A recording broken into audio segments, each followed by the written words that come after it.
tell you my favorite color was blue.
Oh hi! And welcome to episode 10 of the Hobbs End Report. This is where we discuss all things horror and sci-fi. I'm your host, Chris Williams.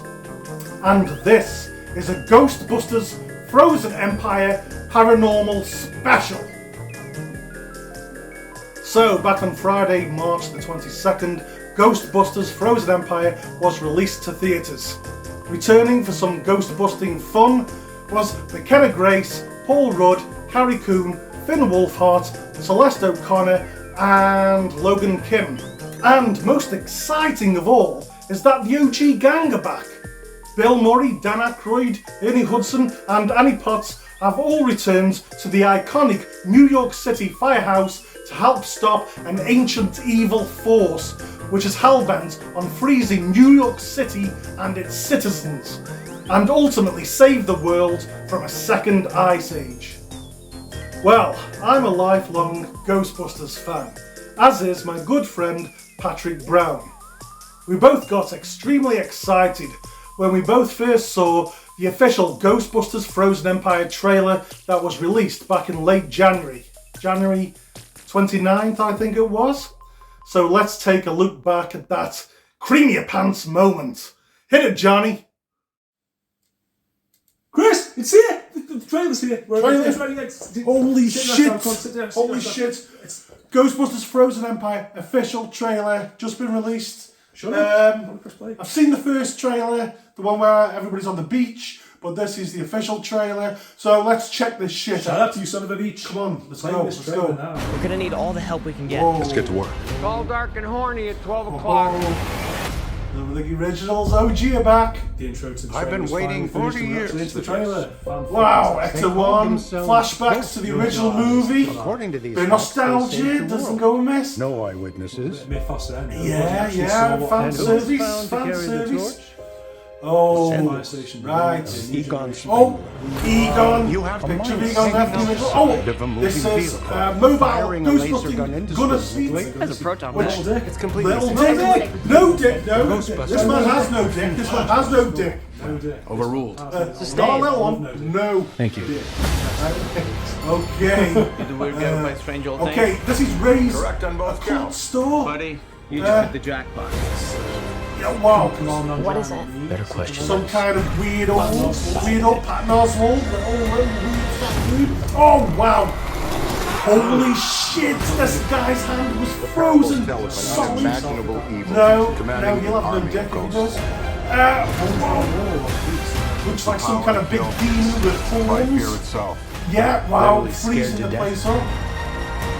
System escapes. Kills 5 feet in We might be itself. looking at a second ice age. Yeah, raise. We're gonna need all the help we can get. Okay, the beach. Okay, good. Hey! Bale's back. Pete Venkman is back. Yeah. Now it's in uniform. Oh, library ghost. Library ghost. More shit from the original movie. That's what the fans want. More fan service, more nostalgia. Ghostbusters, what do you want? More nostalgia. You can't have too much nostalgia, pad. For fans like us, we like seeing stuff we have seen before. More nostalgia. There's this pad. That was the New York Public Library. Yeah, Lion King to Heads up. Whoa. Tall, dark, and horny at 12 Tall, dark, and horny, my God. Oh! Drones! You know, this man loves his drones. He's going to do some drone footage for me in one of my movies someday. Ghostbusters Frozen Empire. That's a big part Holy of the shit, what's this? Oh, no. Slime's back! Slime is back! Slime's back! Slime's back! And he's just jizzed in Phil Wolfhard's mouth. Right into his Brilliant. Whoa.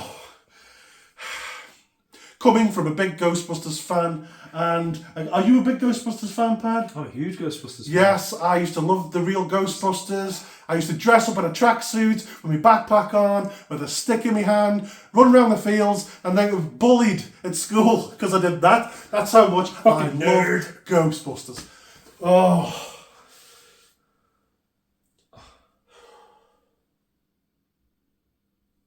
Creamy.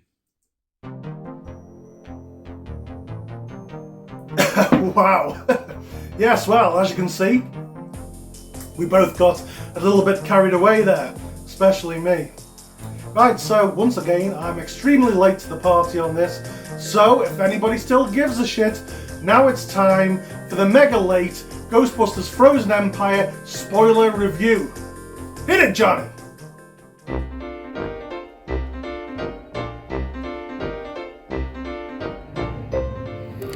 Hello, this is Chris Williams at the View Cinema in Newcastle under Lyme, Stoke-on-Trent, here to see Ghostbusters Frozen Empire, finally. It's been out just over a week, came out on Friday, March 22nd, today is Saturday, March 30th. So yes, once again, I'm late to the party.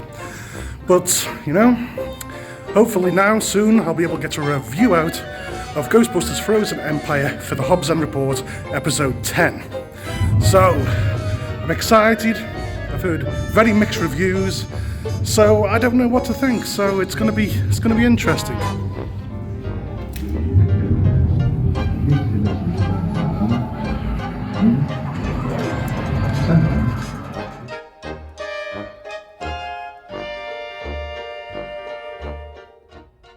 Okay, so for once we begin a Ghostbusters movie where they are already back in business and ready for action.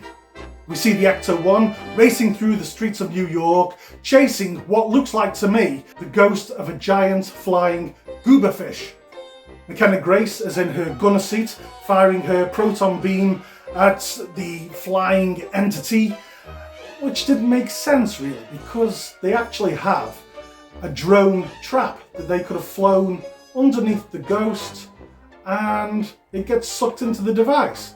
Because the proton beam is only like a lasso that latches onto the ghost and they use that to drag it near to the trap so it gets sucked in.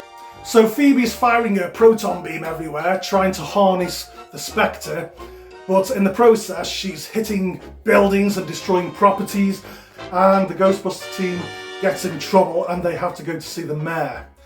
Yes, William Atherton is back as Walter Peck. He's now the mayor. How and when did that happen? Well, he's back basically just to be a pain in the arse again, and he's none too pleased with the current team's ghostbusting methods.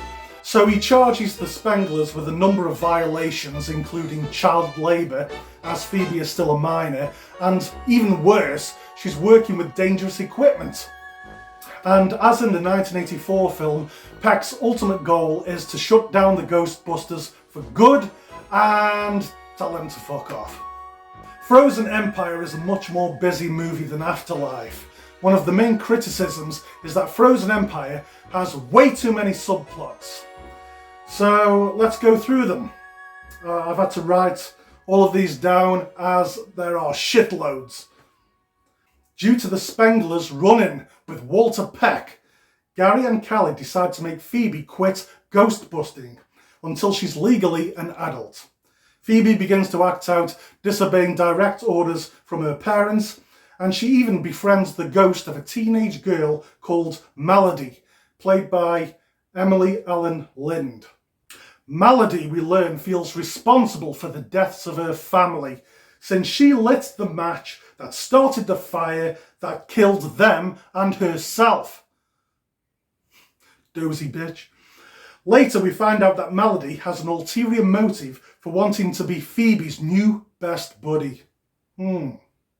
After 40 years of catching ghosts, the ecto-containment unit is getting pretty full and is ready to explode. So former Ghostbuster Winston Zeddemore has built a bigger, better unit somewhere across town, but it will take years to transfer over all of the spirits. Stand-up comedian and actor Kumail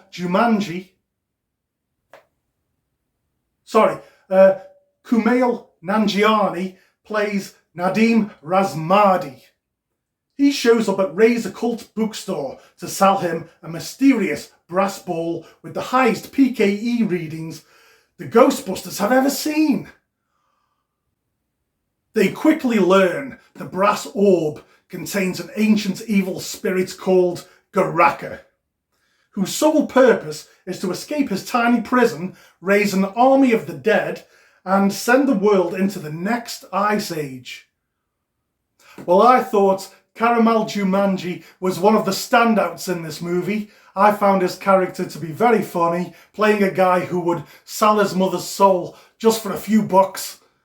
It also turns out that Kumail Nanjiani, his character turns out to be a firemaster. What is a firemaster, I hear you ask? Well, the Firemasters were an ancient sect of Ghostbusters. Albeit they used more primitive methods, they combined the power of brass and fire, which allowed them to trap Garaka eons ago. Now the sect is gone, but now the orb has been passed down to Nadim Razmadi, and he eventually becomes the new Firemaster and helps the Ghostbusters to defeat Garaka. Wow. I love the moment in the final act when Nadim becomes the Firemaster. He's got his metal armour on and he comes sliding down the fire pole, but he keeps stopping because obviously the metal of his armour is grating against the pole, and he comes down and stops, comes down, stops, and everybody's looking like it. And it's supposed to be this big heroic moment where the Firemaster appears and he's just sliding down and he's sliding down, keeps stopping. I thought that was brilliant. That really made me laugh. Dan Aykroyd is the original Ghostbuster that features most prominently in Frozen Empire, to the point where this almost feels like a Ghostbusters movie about Ray Stantz, which I'm completely fine with. I really liked the scene where Ray is making a YouTube video with podcast in his occult bookstore.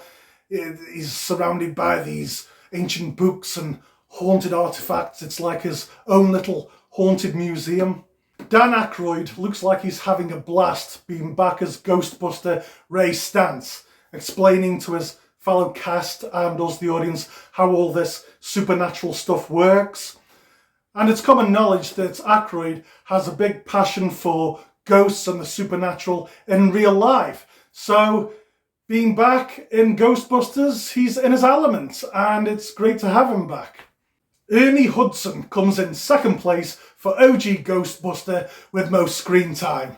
Yes, Winston gets a whole lot Zeddemore to do in this movie. Zeddemore has officially become the titular team's benefactor.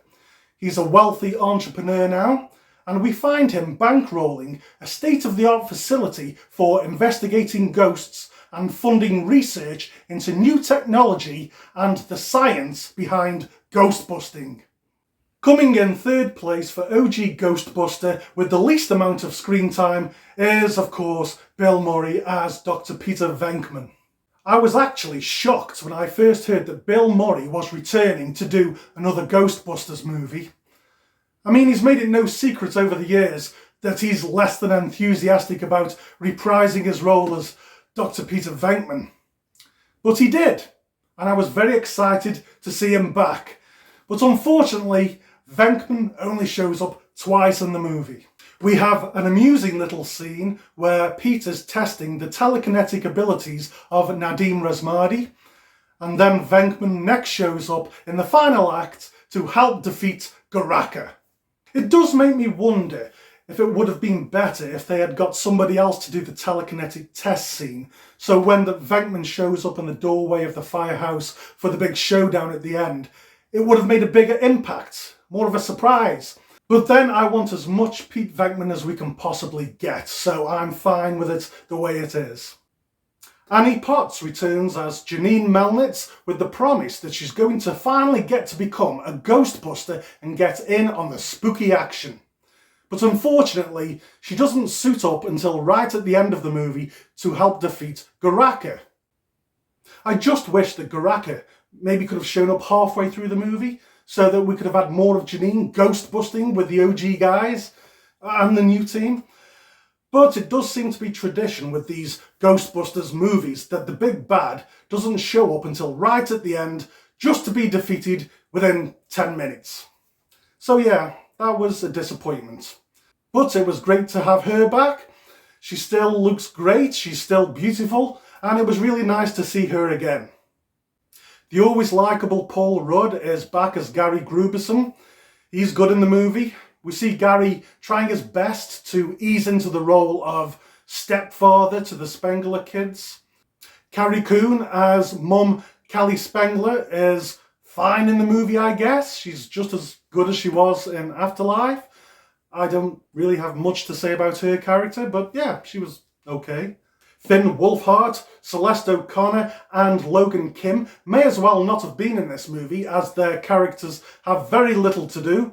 Even the looming romance that was being set up in Afterlife between Finn and Celeste doesn't even go anywhere. It's not even addressed in this movie. Finn Wolfhard seems to spend all of his time in the firehouse trying to catch Slimer with some Cheetos. Even Slimer may as well not have been in this movie. His big moment comes when he saves the day by eating a possessed dancing pizza. Which did make me wonder, if a possessor ghost possesses a pizza and then Slimer eats it, does Slimer get possessed? Can a ghost get possessed? So my overall opinion is that I enjoyed Frozen Empire more than I did Afterlife. It's not that I didn't enjoy Afterlife, I did. I think it's just down to the fact that this feels much more like a Ghostbusters movie. Afterlife was very much about tugging on those heartstrings. At times it felt very schmaltzy, whereas Frozen Empire has a quirky, sarcastic edge to it, which for me is more in tone with the original movie. I thought that Afterlife had picked the bones clean of the 1984 original for nostalgia. But no, they still managed to find a few more scraps of that nostalgic meat left on those old bones to cram in more callbacks in Frozen Empire. If this franchise is going to continue with success and bring us more ghost-busting adventures, then I think it's time to forget about nostalgia. Let's forget about the original Ghostbusters and Ghostbusters 2, and let's have some new, fresh, original ideas. I mean, why not take inspiration from the real Ghostbusters animated series? How many different storylines and villains did that show have? So, a few disappointments aside, I really did enjoy Ghostbusters Frozen Empire. And my score for this movie is 3 peanut butter on the penises out of 5. So, up next It was just under 2 weeks before the release of Frozen Empire on Saturday, March the 9th. Myself and Mr. Patrick Brown decided to hit the high street of our local town of Hanley in Stoke-on-Trent just to see what Ghostbusters Frozen Empire merchandise had become available in the run-up to the release of the new movie. So, let's take a look at what we found.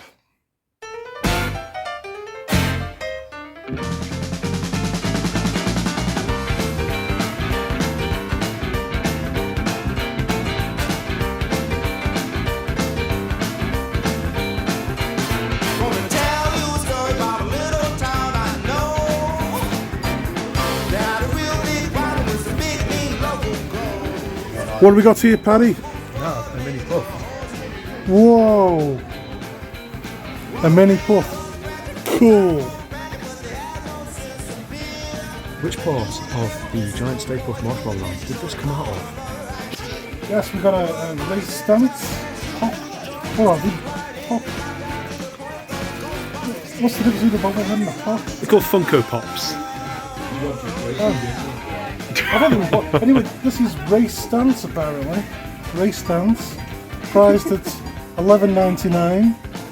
Here in Forbidden Planet The Stoke. mini puff is $29.99.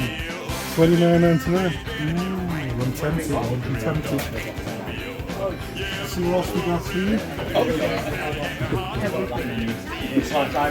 Gruberson, played by the one and only Rudders. Yes. Funko Pop. McKenna Grace, who plays Phoebe. All these Funko Pops are $11.99. And here we have Goraka, tall, dark and horny, just how Ray likes them.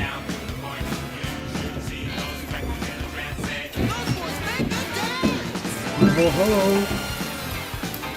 Ghostbusters. Backpack, who are you going to call indeed? $8.99 reduced.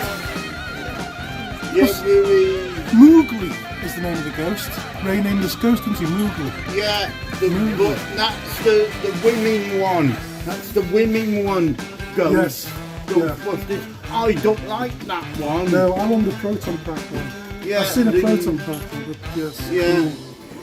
Luke, if someone asks you if you're a god, you say Yes!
Wow, so there you go. The best we could do was a teenage girl's Ghostbusters backpack and some Funko Pops. Well, I don't suppose it was a complete waste of time. We did find some horror-related stuff like a Jason Voorhees light and the Freddy and Pennywise action figures. So, if you do wish to acquire merchandise from any of the latest blockbuster releases, then I highly recommend you go to any of the major cities like Manchester, Birmingham, London. Okay, now it's time to welcome back to the Hobbs and Report a very, very special guest. Upon finding out that we were doing a paranormal special, this guest requested to be on the show so that he can perform an experiment that could possibly prove the existence of supernatural phenomena. So now please welcome to the show today, all the way via satellite from Smiths Grove, Illinois, the renowned psychiatrist Dr. Sam Loomis and his patient Michael Myers.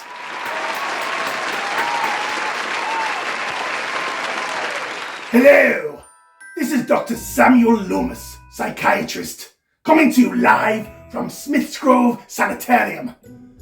Now, as you all know, I've long suspected that my patient, Michael Myers, is no ordinary batshit maniac, fruit basket, mask-wearing shit ring. No, it's no secret that I've always had my suspicions that Michael has something of a supernatural flavour to him, a slight supernatural edge. I mean, how else can you explain how he can appear and disappear? One minute he's there, next minute he's gone. He gets shot in the eyeballs, then in the next movie he's walking around like he can see perfectly. Not to mention all the times I've shot him 6 times, and he just gets up and walks away. He's just not remotely human. So today I am going to perform an experiment with Michael in an attempt to try and prove once and for all that Michael does indeed possess abilities that could be considered paranormal. As you will recall, back in 1978, when I was paying a visit to the Myers house with Sheriff Blackett, I told him that I watched Michael for 15 years, sitting in a room, staring at a wall, not seeing the wall, looking past the wall. Well, now it's time to find out if my comments were accurate and justified. Hello, Michael. I'm just going to do a sound test. Knock once for yes, twice for no if you can hear me. Fuck you, Michael. I'm just going to grab a coffee before we begin.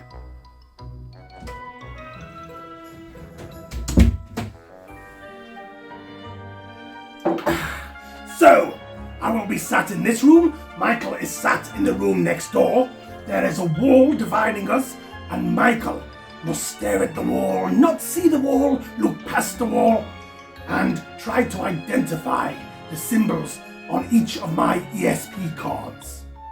Yes, I have a CCTV camera on Michael.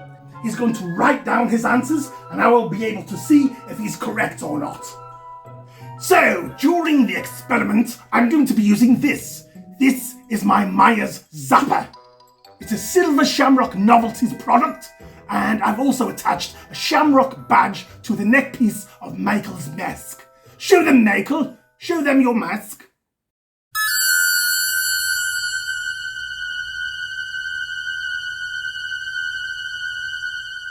Yes, so if Michael gets any of his answers wrong, I press this button and he gets an electric shock, just to help kickstart his paranormal abilities. Alright, Michael, I'm holding up the first card. Come on, Michael, you can do it. Come on, Michael. Look at the wall, stare at the wall. Don't see the wall. Look past the wall, Michael. Come on, Michael. Stare at the wall. Don't see the wall. Look past the wall. Identify the symbol, Michael.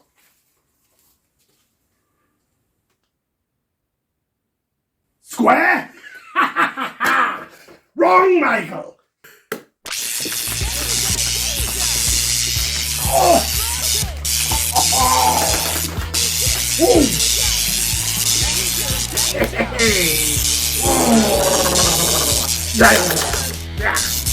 Okay, let's move on. Right, Michael, what is this next card? Come on, Michael. Come on, you can do it. Come on. I need to see these supernatural powers I've long suspected. Come on, Michael. Sitting in a room, staring at a wall, not seeing the wall, looking past the wall. Come on, Michael. Yes, that's it. You got it? Write it down, Michael. Let's see if he's right.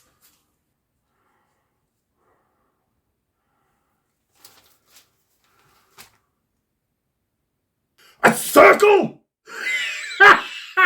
Wrong, Michael. Hey.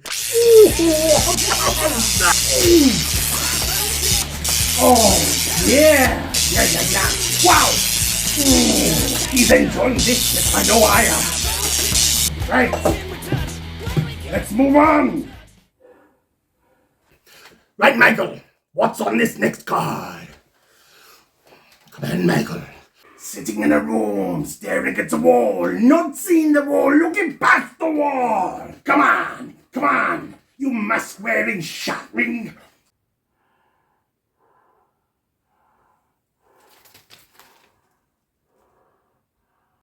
A triangle. Wrong, Michael. Hey.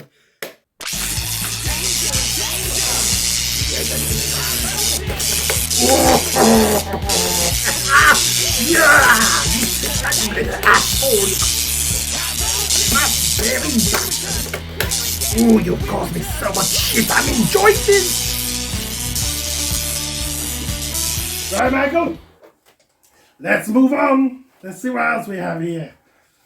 You're not doing very well at the moment, are you, Michael? I don't see any signs of supernatural abilities from you. Paranormal my ass. Come on, Michael. What is this? What is this, Michael? Come on. Stare at that wall. Look past the wall, Michael. Look past that wall.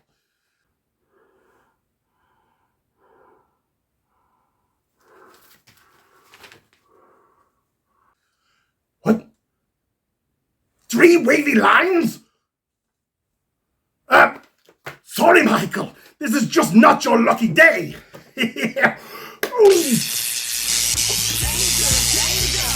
Ooh, yes, Michael, you feel like don't you?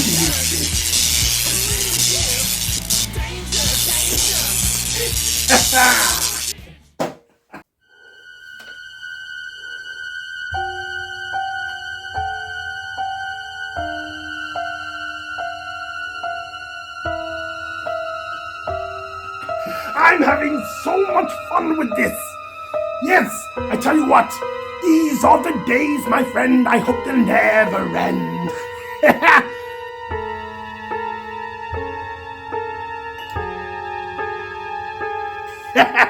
We're gonna have to start doing this at least 3 times a week. Danger, high voltage.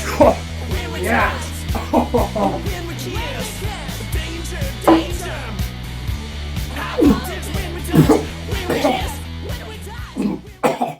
Just swallowed something in my coffee. It wasn't a spider. Anyway, Michael, it's time to wrap things up. You're shit at this, so here's your consolation prize.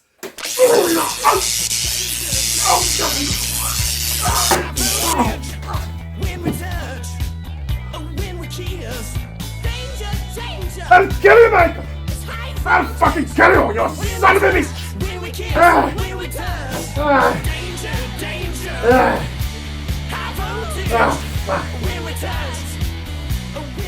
Okay, well, the result of the experiment at Smith's Grove is inconclusive. Well, at least Dr. Loomis gave it his best shot.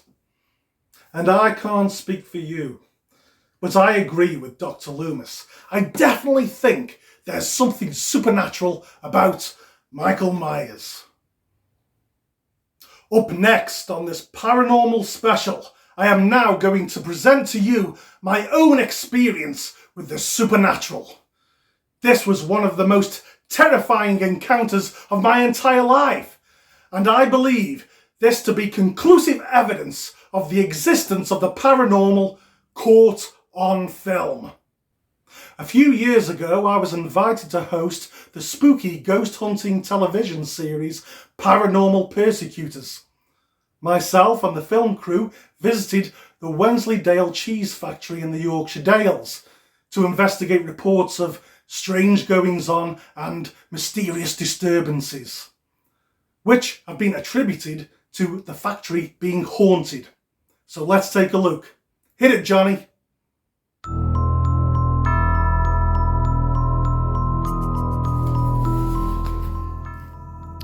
Hello, this is Chris Williams from Paranormal Persecutors.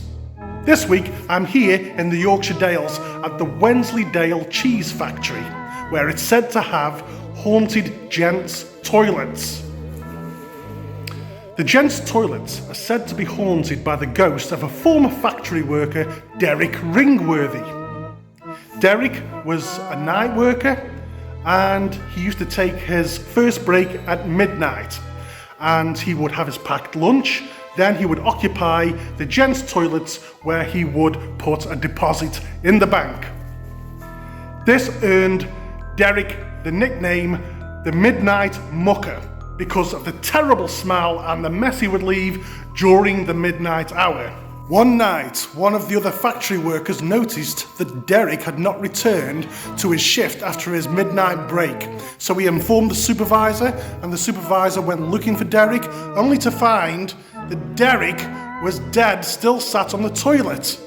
He had suffered a tremendous heart attack after trying to expel a whopping 15-incher. And in the years since Derek's death, some of the male night workers who have gone into the gents around midnight have said that they have heard footsteps, heard strange sounds, and experienced a god-awful stench, a terrible odour. And then they claim that they hear a disembodied voice shout, "Fuck off! I'm still on my break!" And so Chris Williams from Paranormal Persecutors is here in the Yorkshire Dales at the Wensleydale cheese factory to investigate the haunted gents' toilets. We're approaching midnight, so let's get some cameras set up to see if we can get some evidence of the paranormal. Here we go.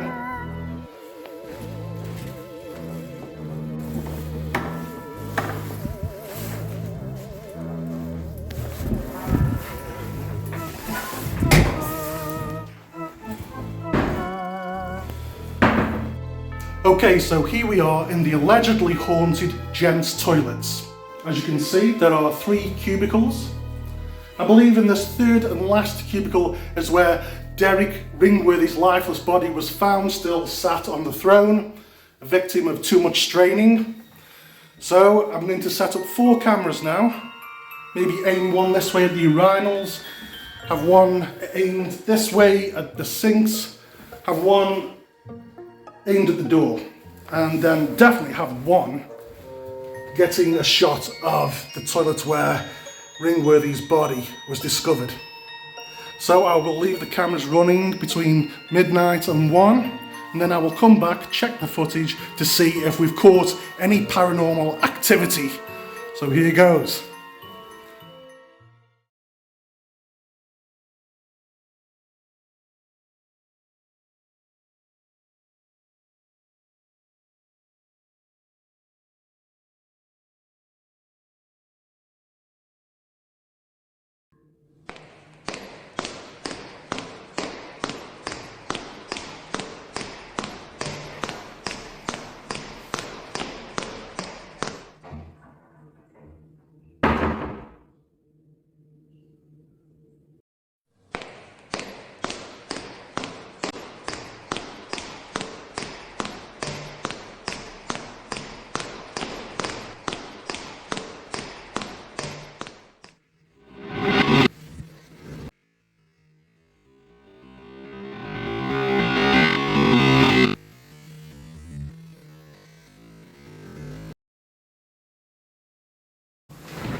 Fuck me, it stinks.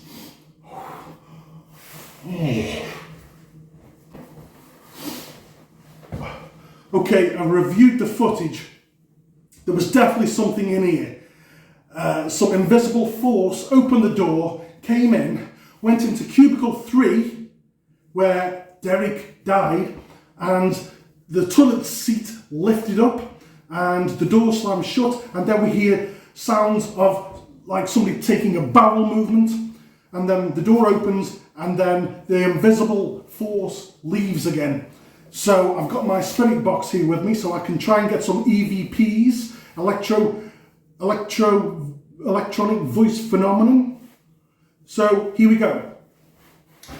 Derek, if you're still here, please say hello. Have you come back from the grave because you still like to use these toilets? Have you come back to cut the cheese one last time or for all eternity? Fuck off! I'm still on my break!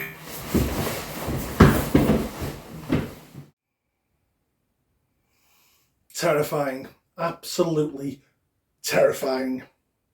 Now, I can't speak for you, but I definitely think that we caught on film the existence of the paranormal. Proof of life after death. Oh, and by the way, I recently did a review for Late Night with the Devil. So please do check that out. Late Night with the Devil is going to be available to watch on Shudder very soon. Actually, it may be on there now for all I know, so keep your eye on that. It's a great movie, well worth checking out. But during my review, I got one of the characters' names wrong. The skeptic in the movie, played by Ian Bliss, plays a character called Carmichael Haig. He used to be a magician, so he knows every trick in the book. And he exposes these people who claim to have supernatural abilities, like mediums and psychics. He exposes them as frauds. He wants somebody to prove to him the existence of the supernatural. So anyway, yes, for some reason, on my review, I called his character Carmichael Hunt. Incorrect. It's Carmichael Haig. Now, I didn't say Carmichael Hunt because it sounds a bit like Michael Hunt, as in my cunt, because that would just be immature and childish. Anyway, that's it. We've come to the end of episode 10 of the Hobbs and Report. So if you like what you see, please like and subscribe, and we shall reconvene very soon. So until next time, don't forget to put some peanut butter on your penis. This is Chris Williams signing off. Bye for now.